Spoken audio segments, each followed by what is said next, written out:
Family, Family,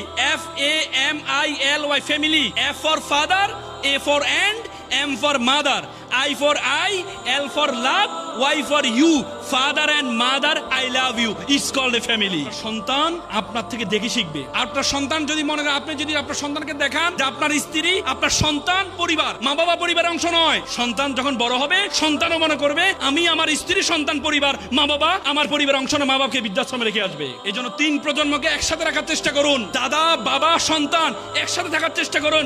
দেখবেন একটা ফুলের বাগানে পরিণত হবে পরিবার। একাকিত্ব পরিবারের পরিবার নয়। এই জন্য আমাদের দেশে বৃদ্ধাশ্রম বেড়ে গিয়েছে। কিছুদিন আগে ঢাকা একটা বৃদ্ধাশ্রমে গিয়েছি। বৃদ্ধাশ্রমে দেয়ালে লেখা আছে, একটা মা লিখেছে, বাবা এবার ঈদে তোর বাড়িতে আমাকে একটু নিবি, বাবা এবার ঈদে তোর বাড়িতে আমাকে একটু নিবি। কত ভয়ঙ্কর বাক্য ব্যবহার করেছে, কত ভয়ঙ্কর বাক্য ব্যবহার করেছে। যে মা বাবা এত কষ্ট করেছে, সে মা বাবাকে আমরা বৃদ্ধাশ্রমে রেখে আসি। মেডিকেল সায়েন্স বলে একটা মা যখন সন্তান প্রসব করে, একটা মানুষ সর্বোচ্চ ব্যথা সহ্য করতে 45 ইউনিট, তার চেয়ে বেশি হলে সে হয়তো বেহুশ হয়ে যায়, না হলে মারা যায়। মা যখন সন্তান প্রসব করে, তার ব্যথার ইউনিট 55। বলা হয় থেকে 30টা হাড় একসাথে বাংলা যেমন ব্যথা পায়, তার চেয়ে বেশি ব্যথা পায় মা।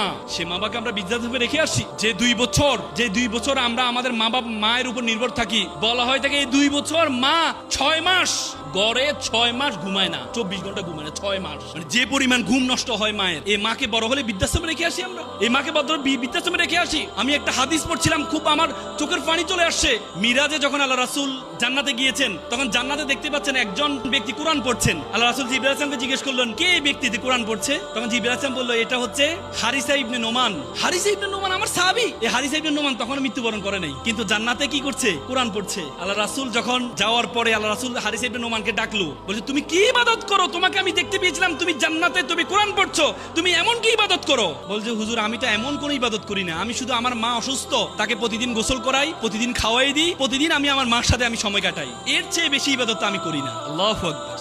তার মানে মা বাবা, বাবাকে বলা সূর্যের মতো। সূর্য যেমন না থাকলে সূর্য আমাদেরকে গরম দেয়, বাবাও আমাদেরকে গরম দেয়। সূর্য যেমন না থাকলে পৃথিবী অন্ধকার হয়ে যায়, বাবা যদি না থাকে তোমার জীবনও তেমনি অন্ধকার হয়ে যাবে।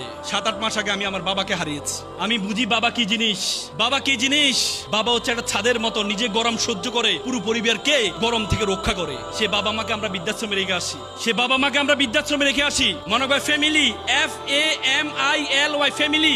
F for father, A for and, M for mother, I for I, L for love, Y for you, father and mother, I love you. It's called a family.